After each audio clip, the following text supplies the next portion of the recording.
अस्सलाम वालेकुम। NNI news channel में आप सबका इस्तकबाल है। आज की खबरों पर नज़र डालते हैं। छोटे बच्चों की बेहतर निगहदाश्त तालीम की जानिब राग़िब करने में माहिर असातिज़ा का बेहतरीन ताउन। हेलो किड्स प्री स्कूल खेल के साथ ज़हनी वर्जिश को दी जाती है अहमियत। अपने बच्चों को दिलाएं दाखिला सिर्फ और सिर्फ हेलो किड्स प्री स्कूल। तालीम वो आला तरबियत का अमीन। शानदार माहौल, स्कूल्स की दुनिया का पुराना नाम, जदीद तालीमी अंदाज। दाखिले जारी हैं। हेलो किड्स प्री स्कूल, संतोष नगर, हैदराबाद। मुख्तलिफ हुकूमतों ने तेलंगाना अवाम को हर दौर में बेवकूफ़ बनाया है। अवाम को सिर्फ वादों और दावों से ही बहलाया गया है। पढ़ा लिखा बेरोज़गार तबका हमेशा हुकूमत की जानिब हसरत व यास से देखता है और समझता है कि हुकूमत इसके लिए कोई ना कोई रोज़गार की ज़मानत देगी। अब की बार कांग्रेस हुकूमत ने नौजवानों को एक ऐसा बहलावा दिया जिसका नाम है राजू युवा विकासम, जिसके झांसे में लाखों नौजवान आ गए। और इस रोटी कपड़ा और मकान के बहलावे ने जहां गरीबों को सांस लेने की सहूलत बहम पहुंचाई थी, 2 जून के दिन हुकूमत की जानिब से दिए गए बयान के बाद फिर एक मर्तबा अवाम की सांसें उखड़ उखड़ गई हैं। हमारे वज़ीर आला रेवंत रेड्डी बड़ी शान से कहते हैं कि यह हुकूमत अवामी है और अवाम की परेशानियों को दूर करना ही हमारा नस्बुल ऐन है। अवाम की तकालीफ का एहसास करने और इसके मदावे के लिए हर लम्हा हर दम मुनहमिक रहने वाली इस हुकूमत ने जब 2 जून को राजू युवा विकासम को आर्जी तौर पर रोकने की बात की तो हुकूमत की नीयत सब पर आश्कार हो गई। दरअसल हुकूमत ने ऐलान किया था कि मुख्तलिफ तबक़ात से ताल्लुक़ रखने वाले बेरोज़गार नौजवानों के लिए सब्सिडी लोन दिया जाएगा। दरख्वास्तें उसूल की गईं और कहा गया कि 4 लाख रुपए तक नौजवानों को सब्सिडी लोन दिया जाएगा। ऑनलाइन दरख्वास्तें दाखिल करने के बाद कहा गया कि अब आप लोग दरख्वास्त की एक कापी वार्ड ऑफिस में जमा करवा दें। जब हमने मुंतज़मीन से इस बारे में दरियाफ्त किया तो वो तशफ़ी बख़श जवाब देने से क़ासिर रहे।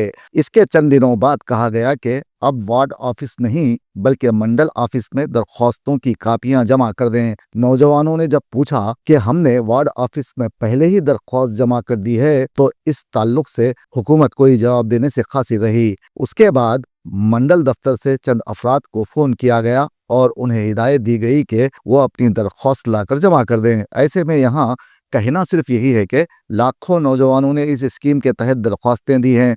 अभी लाखों ऐसे नौजवान हैं जिन्हें मंडल ऑफिस से फ़ोन मौसूल नहीं हुआ। वज़ीर आला ने 2 जून को सब्सिडी लोन नौजवानों के हवाले करने का वादा किया था और ये दिन खैर से गुजर भी गया। सरकार ने अपनी हुकूमत के 1.5 साला कारकर्दगी की रिपोर्ट पेश कर दी। जितने भी बुलंदबांग दावे किए हैं और इस रिपोर्ट में जितने भी लन तरानी की गई है, आज इस हकीकत से तेलंगाना का बच्चा बच्चा वाकिफ़ हो गया है। ये सारी रिपोर्ट और इसको तैयार करने वाले कौन से लोग हैं, इसमें कितना झूठ और फरेब है, इसे लोग जान गए हैं। इस वक्त रियासत तेलंगाना की जो सियासी, समाजी, माशी व इक़्तिसादी और जोग्राफियाई सूरत हाल है वो सबके सामने है। और इससे भी बढ़कर जो हकीकत है वो तो महंगाई, भूख व इफलास और बेरोज़गारी से बदहाल अवाम के मायूस कुन चेहरों से ही टपक रही है। हमने कई मरतबा मौजूदा हुकूमत के ज़िम्मेदारों से बात करने की कोशिश की। इस ताल्लुक़ से उनसे इस्तिफ़सार किया गया तो पहले वो इधर उधर और बाज़ औक़ात खुद अपनी ही बगलें झांकते हुए तेज़ी से कन्नी कटाकर भाग निकले और कुछ महंगाई की निस्बत देश के दिगर रियासतों से नत्थी करके नित नई तावीलें देने लगे कि महंगाई और बेरोज़गारी का मसला सिर्फ हमारी रियासत का ही नहीं बल्कि इसके शिकंजे में देश की कई रियासतें हैं। जब से रियासत तेलंगाना की तश्कील अमल में आई है तब से हुकूमत कर्ज में डूबी हुई है। पहले केसीआर ने फार्म हाउस में बैठकर रियासत की नैया डुबो दी। उसके बाद कांग्रेस पार्टी ने रियासत की बागडोर संभाली, लेकिन यहाँ के गरीब नौजवान 15 साल होने तक चोर, डाकू, लुटेरे और बेरोजगार बन गए। हुकूमती अय्याशों के तनाजुर में हमारे दोस्त मिर्ज़ा जी का कहना है कि हमारे हुक्मरानों की हालत उस साहूकार जैसी है जो अपने मज़ारों के नाम पर अपनी अय्याशियों के लिए कर्ज लेते हैं और कुछ अरसे के बाद अपनी साहूकारी की पगड़ी अपने बेटे के सर पर रखकर मज़ारों के मामलात उसे सौंप कर खुद हुक्का संभाल लेते हैं और फार्म हाउस में बंद हो जाते हैं। इस तरह उनकी जायदादें बढ़ती रहती हैं, उनकी गाड़ियां, बंगले और बैंक बैलेंस में इजाफा होता रहता है, जबकि खर्च देने वाले उसूली के लिए मखरूस मज़ारों की तिक्का बोटी करना शुरू कर देते हैं। इस तरह अवामी इस्तेहसाल का एक ना ख़त्म होने वाला सिलसिला चलता रहता है। जिस तरह साहूकार का कर्ज उसके गरीब मज़ारों को अदा करना होता है, उसी तरह रियासत तेलंगाना हुक्मरानों के लिए हुए कर्जे हुक्मरानों या उनकी औलादों को अदा करने की ज़रूरत नहीं होती, बल्कि अवाम इन कर्ज़ों को बमय सूद अदा करते करते मर जाते हैं।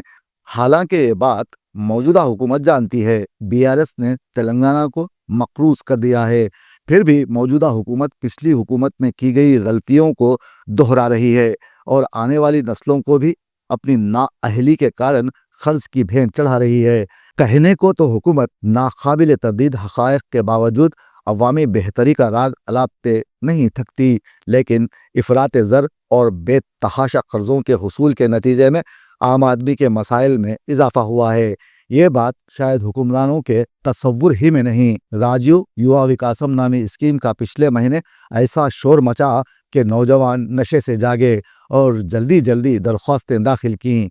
उन्हें लगा होगा कि अब हुकूमत उनके साथ खड़ी है और वो अपना रोज़गार शुरू करते हुए ज़िंदगी की गाड़ी को आगे बढ़ाएंगे। 2 जून का उन्हें इंतज़ार था और आज 3 जून है।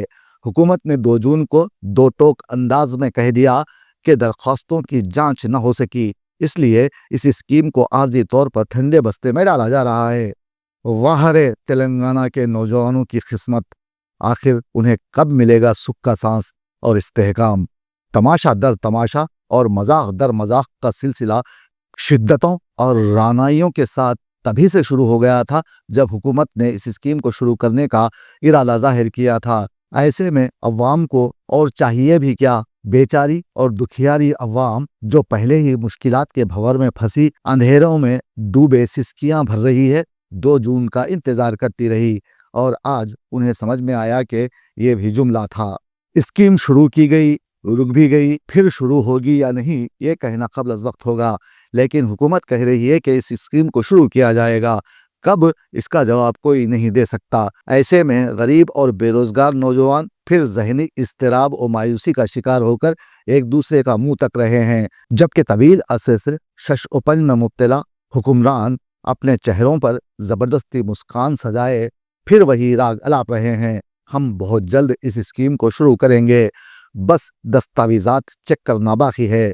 मामला कुछ भी हो, तेज़ी से गैर मकबूल होती और शदीद मुश्किलात का शिकार कांग्रेस हुकूमत को अभी भी अपनी ज़ात और अपने आशियाने से आगे ना तो कुछ दिखाई दे रहा है और ना ही कुछ सुझाई दे रहा है, और इत्तेफाक से अगर कुछ दिखाई दे भी रहा है तो ज़्यादा से ज़्यादा वही खुशामदी और जी हुजूरी टोला या फिर अपना खौफनाक अंजाम।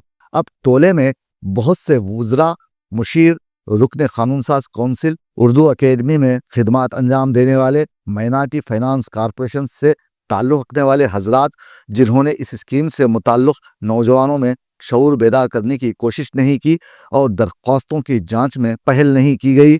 ऑनलाइन दरख्वास्तें वसूल करने के बाद दरख्वास्तों की जांच में पहल नहीं की गई। ऑनलाइन दरख्वास्तें वसूल करने के बाद सीधे दरख्वास्त गुजार को मुकम्मल तफसीलात के साथ बैंक भेजा जा सकता था। दोबारा मंडल दफातर के चक्कर लगाने की हिदायत क्यों दी गई? अब यह स्कीम हुकूमत के गले की हड्डी बन सकती है, वक्त अभी भी है। हुकूमत नौजवानों की बेहतरी और उन्हें रोजगार से जोड़ने के लिए जो कर्ज दे रही है वो बैंक से मरबूत है, इसलिए दरख्वास्त गुजारों को बिला वजह परेशान ना किया जाए। संगीन सूरत हाल का तकाजा यही है कि हुकूमत रियासत तेलंगाना के रहे सहे वक़ार को मजरूह होने ना दे और गरीबों के साथ मजाक ना किया जाए।